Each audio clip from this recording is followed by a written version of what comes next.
السلام علیکم everyone and welcome to my channel.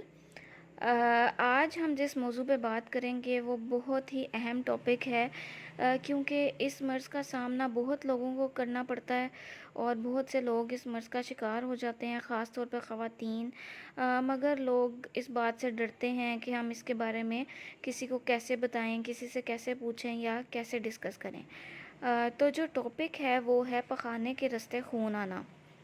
پخانے کے راستے خون آنے کی بہت سی وجوہات ہو سکتی ہیں، جن میں سب سے پہلی جو وجہ ہے وہ ہے اینل فشر۔ اینل فشر کے علاوہ اور بھی بہت سی وجوہات ہیں۔ میں مختلف ویڈیوز میں ہر وجہ کا ذکر کروں گی آپ کے ساتھ، جو کہ تفصیل سے میں آپ کو بتاؤں گی۔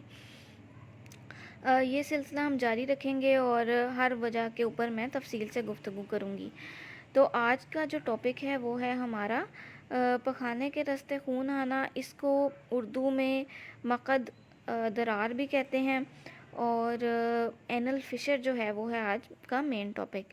اینل فشر کا اگر میں آسان الفاظ میں بتاؤں تو اس کا مطلب یہ ہوتا ہے کہ جو پخانے کا راستہ ہے یا پخانے کی جو دیوار ہے اس میں کٹ لگ جاتا ہے، جس کی وجہ سے خون آنے لگ جاتا ہے۔ جب اس میں کٹ لگتا ہے تو مختلف علامات نمایاں ہوتی ہیں، اور ان علامات میں سب سے پہلے جو ہے وہ ہے پین ہونا، یعنی شدید قسم کا درد ہوتا ہے۔ نارملی کیا ہوتا ہے کہ ہماری آنتیں یا ہماری جو باول ہے وہ اس میں پیرسٹیلسس ہوتی ہے۔ پیرسٹیلسس کا مطلب یہ ہے کہ وہ سکڑتی بھی ہیں اور ریلیکس ہوتی ہیں آنتیں۔ جب وہ سکڑتی ہیں اور ریلیکس ہوتی ہیں تو اسی طرح جو پخانے کا راستہ ہے اس میں بھی یہی عمل ہوتا ہے، اور جب وہ سکڑتا ہے اور ریلیکس ہوتا ہے تو جو کٹ لگا ہوتا ہے اس پہ پریشر پڑتا ہے اور پین ہوتی ہے۔ کیونکہ یہ ایک نارمل پیرسٹیلسس ہے کہ ہم جو بھی خوراک منہ سے کھاتے ہیں وہ پیرسٹیلسس کے ذریعے، یعنی آنتوں کے سکڑنے اور ریلیکس ہونے کے ذریعے سے پخانے کے راستے تک پہنچتی ہیں اور پھر وہاں سے باہر نکل جاتی ہیں۔ تو اگر پخانے کے راستے میں کٹ ہوگا، کٹ لگا ہوگا یا ٹیئر آیا ہوگا تو اس کی وجہ سے پین ہوگی۔ دوسری علامت جو ہے جو واضح نظر آتی ہے وہ ہے کہ پخانے کے راستے سے خون آنا۔ جب بھی آپ پخانہ کریں گے اور اگر آپ کو اینل فشر ہے یا کٹ لگا ہوا ہے تو اس جگہ سے خون آئے گا، اور وہ خون پخانے کے ساتھ آئے گا ہمیشہ۔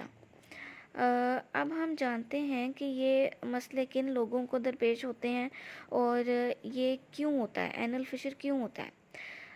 سب سے پہلی بات جو اس میں بتانا چاہوں گی وہ یہ ہے کہ ایسے لوگ جن کو قبض رہتی ہے یعنی کانسٹیپیشن رہتی ہے، ان لوگوں میں یہ مسئلہ بہت زیادہ ہوتا ہے، کیونکہ پخانے کی نالی سے جب قبض والا سخت پخانہ جب گزرتا ہے تو اس کٹ جو لگا ہوتا ہے پہلے ہی اس میں سے جب یہ گزرتا ہے تو وہ اس میں کٹ آ جاتا ہے، یعنی جو پخانے کی نالی ہے اور اس کی دیوار ہے، جب سخت پخانہ اس میں سے گزرے گا تو وہ دیوار میں کوئی نہ کوئی کٹ لگ جاتا ہے، جس کی وجہ سے یہ فشر ہو جاتا ہے۔ بہت زیادہ بار بار لوز موشن کرنے سے بھی یہ مسئلہ درپیش ہو سکتا ہے۔ اس کے علاوہ جن خواتین کی نارمل ڈیلیوری ہوتی ہے ان میں بھی پریشر پڑنے کی وجہ سے کٹ لگنے کا خدشہ ہوتا ہے۔ یہ کچھ وجوہات ہیں جن کی وجہ سے اینل فشر ہوتا ہے، لیکن سب سے اہم اس میں جو ہے وہ قبض کا مسئلہ ہے۔ ایک تو سب سے اہم بات یہ ہے کہ قبض کو ہونے ہی نہ دیا جائے۔ یہ اب کیسے ممکن ہے؟ اگر یہ ہم پوچھا جائے تو یہ اس طرح ممکن ہے کہ آپ اپنے آپ کو ہائیڈریٹڈ رکھیں۔ ہائیڈریٹڈ رکھنا بہت زیادہ ضروری ہے۔ واٹر انٹیک کریں، واٹر انٹیک کرنا بہت زیادہ ضروری ہے۔ پانی کا استعمال زیادہ سے زیادہ کریں، اور کیونکہ جب آپ پانی کا استعمال زیادہ کرتے ہیں تو اس کی وجہ سے جو پخانہ ہوتا ہے وہ ہارڈ نہیں بنتا اور قبض نہیں ہوتی اور یہ مسئلے درپیش نہیں آتے۔ اس کے علاوہ ویجیٹیبلز کا استعمال کرنا بہت ضروری ہے۔ آپ اپنے ہر کھانے کے ساتھ سیلڈ وغیرہ کا استعمال کریں، سبزیاں کھائیں اور پھلوں کا استعمال کریں۔ پھلوں کا استعمال اس لیے ضروری ہے کیونکہ اس میں فائبر ہوتا ہے، اور اگر فائبر کا استعمال آپ کرتے ہیں تو فائبر کی وجہ سے کانسٹیپیشن یعنی قبض کا مسئلہ درپیش نہیں آتا۔ اس کے علاوہ فزیکل ایکسرسائز بھی بہت ضروری ہے، باول کی یعنی گٹ کی، آنتوں کی ایفیشینٹلی کام کرنے کے لیے ایکسرسائز بھی بہت زیادہ ضروری ہے۔ اگر آپ کو پخانے کے راستے یا پخانہ اگر آیا ہو اور سٹول پاس کرنے کی ارج ہو یعنی تو اپنے آپ کو روکنا نہیں چاہیے۔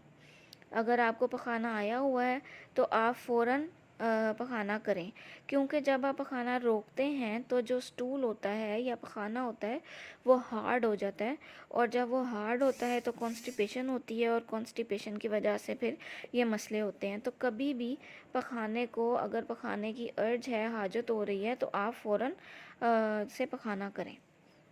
اس کے لیے کچھ ادویات بھی ہوتی ہیں، یہ تو ایک عام ٹریٹمنٹ ہے جو جنرل ٹریٹمنٹ ہے کہ آپ نے پانی کا استعمال زیادہ کرنا ہے، سبزیوں کا استعمال کریں، پھلوں کا استعمال کریں، اور ایک تو پخانے کو روکیں نہ، حاجت ہو تو پخانے کو نہ روکیں۔ اس کے علاوہ کچھ میڈیکل ٹریٹمنٹ ہے کہ اگر آپ کا اینل فشر ٹھیک نہیں ہو رہا یا پخانے کے راستے میں جو کٹ آیا ہوا ہے وہ صحیح نہیں ہو رہا اور مسئلہ برقرار ہے، تو پھر آپ نے کچھ میڈیکل ٹریٹمنٹ ہوتا ہے جو کہ آپ نے ضرور لینا ہوتا ہے۔ اگر آپ کو پخانے کے راستے خون آ رہا ہے تو آپ اپنے ہیلتھ پروفیشنل یا ڈاکٹر جو سرجن ہیں خاص طور پر، ان کے ساتھ رابطے میں ضرور رہیں اور ان کو معائنہ کروائیں تاکہ وہ یہ دیکھ لیں کہ اگر کٹ آیا ہوا ہے یا فشر ہے تو وہ اس کے مطابق آپ کا علاج کریں۔ اب اگر ہم دیکھ لیں میڈیکلی کیا ٹریٹمنٹ ہے، تو میڈیکلی آپ کو کچھ ادویات کھانی پڑتی ہیں، خاص طور پہ کانسٹیپیشن کو روکنے کے لیے سٹول سافٹنرز ہوتے ہیں جو کہ سیرپ وغیرہ کی فارم میں بھی ہوتے ہیں اور ٹیبلٹ فارم میں بھی ہوتے ہیں، تو وہ آپ کو لینے پڑتے ہیں تاکہ سٹول جو ہے وہ سافٹ ہو جائے، پخانہ سافٹ ہو جائے اور آپ کو یہ مسئلہ درپیش نہ ہو۔ اس کے علاوہ کچھ کریمز ہوتی ہیں جو کہ پخانے کے راستے پہ لگانی ہوتی ہیں، اور خون روکنے کی میڈیسنز بھی ہوتی ہیں جو کہ کھانی پڑ سکتی ہیں۔ اور اگر یہ مسئلہ جو ہے وہ برقرار رہتا ہے اور کافی لانگ ٹرم کے لیے یہ چلتا ہے اور ٹھیک نہیں ہو رہا ہوتا، تو پھر اس کی سرجری کرنی بھی پڑ سکتی ہے۔ تو اس لیے بہتر یہ ہوتا ہے کہ اگر آپ کو خدا نخواستہ کوئی بھی ایسا مسئلہ ہو تو آپ فوراً ڈاکٹر سے رابطہ کریں اور اپنا معائنہ کرائیں تاکہ بروقت آپ کا علاج ہو سکے اور آپ آپریشن سے بچ جائیں۔ تو امید ہے کہ آپ کو یہ والی ویڈیو اچھی لگی ہوگی۔ اگر آپ کو اچھی لگی ہے تو آپ میرا چینل لائک کریں اور سبسکرائب کریں، اور اگر آپ کا کوئی کویشچن ہے تو آپ کمنٹ سیکشن میں پوچھ سکتے ہیں۔ Thank you. اللہ حافظ۔